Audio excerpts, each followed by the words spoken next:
So Talha and Zubair said, إِنَّكَ لَتَسْأَلُونَا عَنْ أَمْرٍ مَا نَدْرِي مَا الْخَلِيفَةُ وَمَا الْمَلِكُ. You asking the wrong person. I don't know who's a Khalifa and I don't know who's a king. So honestly, I don't know.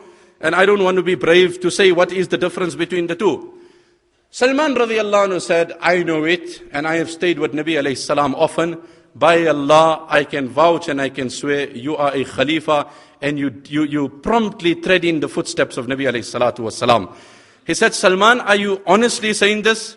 And in the gathering was Ka'b radiallahu anhu. Ka'b then stood up and he said, Oh Umar, if the testimony of Salman is not sufficient, then add my testimony to it as well. I add my clout to it as well. I and Salman collectively testify you are a just Khalifa.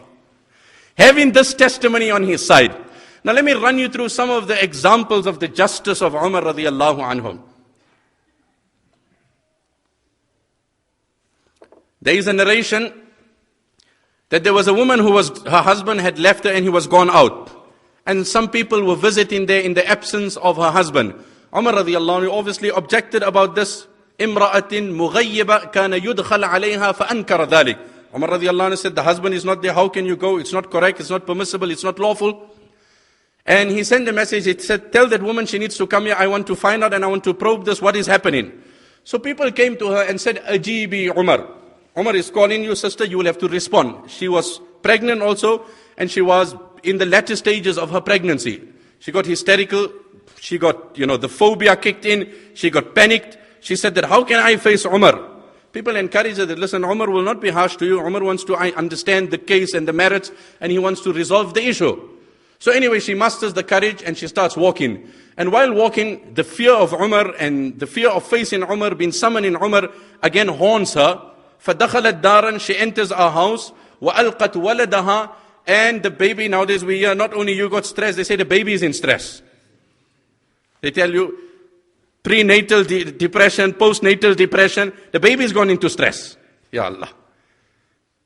So what's the way forward? How do? You have to do maybe urgent delivery, or you have to do cesarean section, or whatever it is.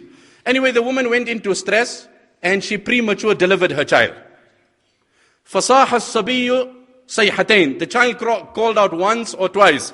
Again, look at the beauty of the Arabic language, istihlal. Istihlal refers to the first pronouncement, the first sound that a child makes after birth. And Nabi alayhi salatu wasalam says in the hadith of Mishkat, that when a child is born and he makes his first mark and he utters his first sound, then immediately the devil comes and nudges him. And the devil says, hey, me and you are enemies from today. As soon as the child is born, and hence we counter this influence and indoctrination and injection of the devil by calling out the adhan, So anyway, the child cries out once, twice, thumma mata, and he passes away. Umar radiallahu anhu was informed about this here. فَاسْتَشَارَ بَعْضُ أَصْحَابِ النَّبِيِّ صَلَّى اللَّهُ عَلَيْهِ وَسَلَّمَ. Umar radiallahu anhu consulted and listen, am I liable for this case, for this child, this fetus that has died, or is it independent from me? فَاسْتَشَارَ عَلَيْهِ بَعْضُهُمْ أَلَّيْسَ عَلَيْهِ. The general view of the Sahaba was, no, you're not liable. إِنَّمَا أَنْتَ وَالٍ وَمُؤَدِّبٍ. You are a governor, you are a ruler, you are at liberty, you had exercised your right, you had called her, she went into panic, she went into premature labor, she delivered a child. Tragically, the child died. Sympathies and empathy with the woman and the child, but you can't be held accountable. So Umar radiallahu anhu wasn't impressed. Ali radiallahu anhu was in the gathering. Ali radiallahu anhu did not speak. He looked at Ali, he said, Ali, you have any opinion? He said, yes, Umar, if you're ready to listen to me, I definitely will give you my opinion. He said, إِن كَانُوا قَالُوا بِرَأْيِهِمْ فَقَدْ أَخْطَأَ رَأْيُهُمْ وَإِن كَانُوا قَالُوا فِي هَوَاكَ فَلَمْ يَنْصَحُوكَ. I don't know, is this a thumbsuck? Or is this something that they just decided to conclude on? But honestly, there's no basis to what they say from Quran and Hadith. Amirul Mu'mineen, with respect to your position and your personality, you are liable, you are responsible, you are accountable. You summoned the woman, you put her under panic, she went into early labor, she delivered her child. You will be liable to pay the penalty of killing her child. Umar said, you have made the correct decision and I am responsible. One day he went into the case of Zayd ibn Thabit radiallahu anhu, or Ubay ibn Ka'b radiallahu anhu was the judge. So Hazrat Umar and another person, they had an argument, there was an altercation. As they walk in, the judge, Ubay radiallahu anhu, stands up in the respect of Umar. Umar said, what justice will you give when you are favoring me over him? If you stand up for both, or don't stand up for anyone. He said, I dismiss you from the post. Immediately. I was a Sahabi by the name of Iyad ibn Ghanam radiyallahu anhu. I was reading the narration in Siyar ibn I'lam al-Nubala. In I'lam al-Nubala, he had kept a butler at his door. And he had, kept some high profile people around him. So people took the news to Umar and he said, you know what, this governor of yours has become inaccessible. Umar probed the whole thing, found that there was merit. He brought him back. He dismissed him, demoted him, gave him a flock of sheep and said, start grazing. Iyad ibn Ghanam radiallahu anhu used to say, I cried every day and I said, Allah give me death, but demotion like this is too painful. Umar kept me for 1 year and he tested me when he seen that I had deflated my ego completely. He then restored me and he said, again, you skating on thin ice, take care of yourself. Otherwise, remember your past and you know how you would be disciplined. Such was the rule of Umar radiallahu anhu. Abbas ibn Abdul Muttalib, the uncle of Nabi alayhi salatu wassalam. One day Umar and Abbas radiallahu anhu had an altercation. So Abbas radiallahu anhu told Umar radiallahu anhu, if Musa's uncle was alive, لو كان عم موسى حي, if the uncle of Musa alayhi salatu wassalam, the paternal uncle of Musa was alive, would you have respected him? He said, of course. He said, then I'm the paternal uncle of Nabi alayhi salam. I'm the paternal uncle of Nabi alayhi salam. Umar said, yes, you are right, my brother, and we'll give you the due respect. Anyway, there was a very, very sensitive issue. Now these things happen often, and big people on either sides. Abbas radiallahu anhu had a house adjacent to Masjid al-Nabawi. The entire narration is in Hayatul Sahaba with reference to Kanzul Ummal. Abbas radiallahu anhu had a house adjacent to Masjid al-Nabawi sallallahu alayhi wasallam. So Umar radiallahu anhu wanted to include this house into Masjid al-Nabawi. So he came to Abbas radiallahu anhuma and he said, bi'niha. You want to sell me your house, please? So Abbas radiallahu anhu, فَأَبَى الْعَبَّاسُ أَن يَبِيعَهَا إِيَّاهُ. Very politely, he declined. And he said, no, I'm not interested in selling my house. So Umar radiallahu anhu said, فَهَبْهَا لِي. Then maybe you're not comfortable to sell it because it belongs to the masjid. Then be kind enough and give it to me as a gift. So Abbas radiallahu anhu said, no, I don't have any intentions to give it as a gift either. So Umar radiallahu anhu said, فَوَسِّعْهَا أَنْتَ فِي الْمَسْجِدِ. Then you do the honorable thing and include it in the masjid yourself. Abbas radiallahu anhu said, I'm not comfortable with either of the three things. Umar radiallahu anhu said, لَا بُدَّ لَكَ مِنْ إِحْدَاهُنَّ. You have to accept one of the three. Abbas radiallahu anhu said, no. Giants on either side. But look at the fabric of that time. Amazing. Abbas radiallahu anhu said, why don't we appoint an arbitrator to resolve the issue? Our Muslim issues are going to kuffar courts. Our masajids end up in kuffar courts. Can we cry more? Can we lament more? Our internal bickering. Have we become so hungry for power? Have we become so desperate for recognition? Anyway, they decided Ubay ibn Ka'b. Ubay ibn Ka'b radiallahu anhu sat down. It's a high profile case. We know recently when high profile case, all the, people toying outside the court there to intimidate that judge. How dare you pronounce a contrary verdict? You know what would happen. High profile case, Amirul Mu'mineen is involved. But nobody was above the law. Everybody had to be subjected to a common standard of justice. There was no two laws. Ubay ibn Ka'b radiallahu anhu heard the merits of the case and he said, Umar, with respect to you, in this matter, Abbas is on the right and you have overstepped the mark. Ma ara an tukhrijahu min darihi hatta turdiyahu. You don't have the rights to expel him from his house, nor are you at liberty to compel him to sell it until you please him and satisfy him. So Umar radiallahu anhu said, okay, I hear what you're saying, but I just need to ask you one thing. أَرَأَيْتَ قَضَاءَكَ هَذَا مِنْ كِتَابِ اللَّهِ وَجَدْتَهُ أَبْ سُنَّةً مِنْ رَسُولِ اللَّهِ صَلَى اللَّهُ عَلَيْهِ وَسَلَّمَ. How do you support this? Can you back it from Quran or can you back it from Hadith?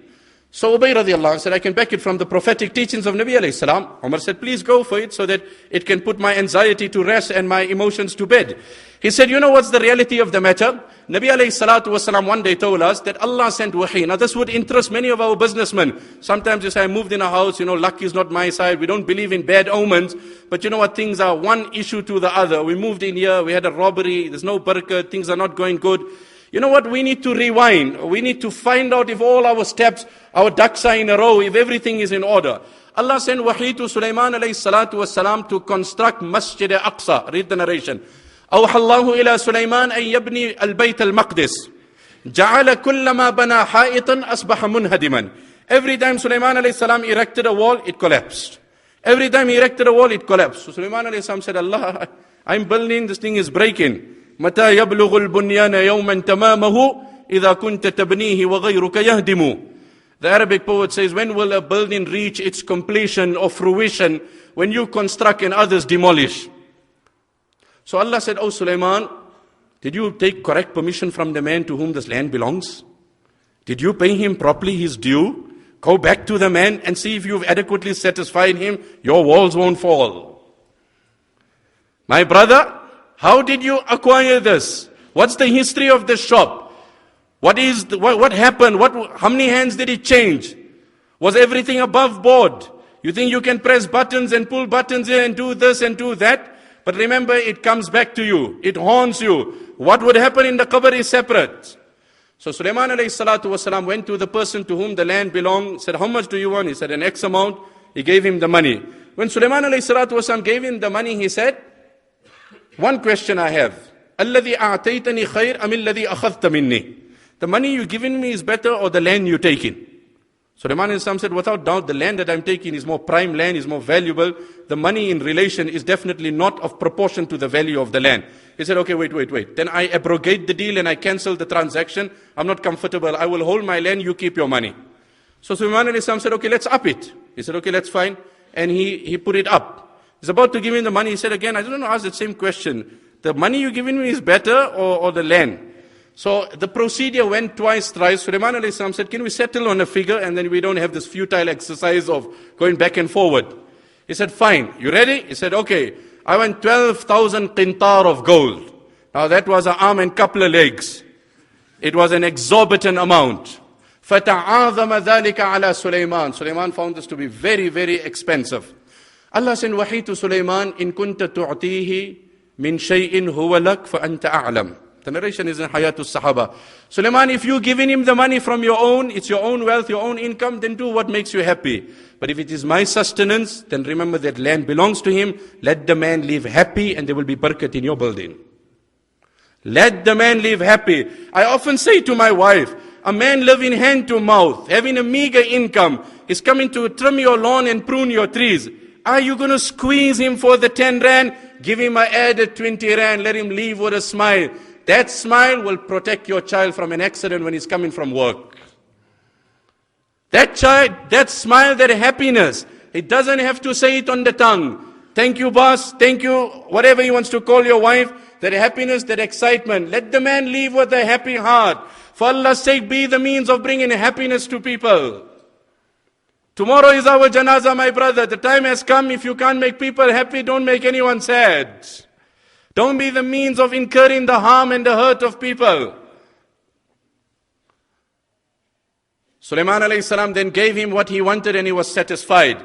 Ubay ibn Ka'b said, on the background of this theory, I hereby pronounce my verdict and say that Abbas has the rights to retain his house until you fulfill and satisfy his requirements. So Umar radiallahu anhu then retracts and apologizes. And look at Abbas radiallahu anhu. He said, إِذَا قَضَيْتَ لِي فَإِنِّي أَجْعَلُهَا صَدَقَةً لِلْمُسْلِمِينَ.